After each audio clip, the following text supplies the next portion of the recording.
અમદાવાદ શહેરના રિવરફ્રન્ટ પર ચાલી રહેલા આંતરરાષ્ટ્રીય કાઇટ ફેસ્ટિવલમાં બોલિવૂડ અભિનેત્રી રાની મુખર્જી તેમજ વિવિધ સેલિબ્રિટીઝ ઉપસ્થિત રહ્યા હતા. આ પ્રસંગે અમદાવાદ શહેરના મેયર પ્રતિભા જૈન અને સ્ટેન્ડિંગ કમિટીના ચેરમેન દેવાંગ દાણી પણ ખાસ ઉપસ્થિત રહ્યા હતા અને જાણીતી સેલિબ્રિટીઝને આવકારી હતી. કલાકારોએ પતંગ મહોત્સવમાં જોડાઈને આનંદ વ્યક્ત કર્યો હતો.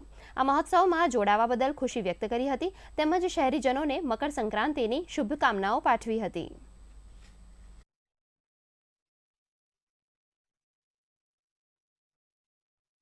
मुझे याद है कि बहुत सारे काइट फेस्टिवल्स मैंने यहाँ मनाए हैं, नवरात्रि यहाँ मनाई है।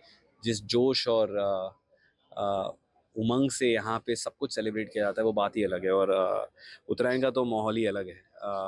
जो एक एक लोगों में जो एक जो दिवाली से शुरू होता है, आई थिंक फिर नए साल में जाता है और ये बाकी के लोग काम पे आ जाते हैं। आई थिंक गुजरात में तो 14 तक तो जलसा ही चलता है और वो फीलिंग बड़ी अच्छी है। तो जब आप बाहर से आते हैं और वो फीलिंग फील कर पाते हैं तो बड़ा आनंद आता है।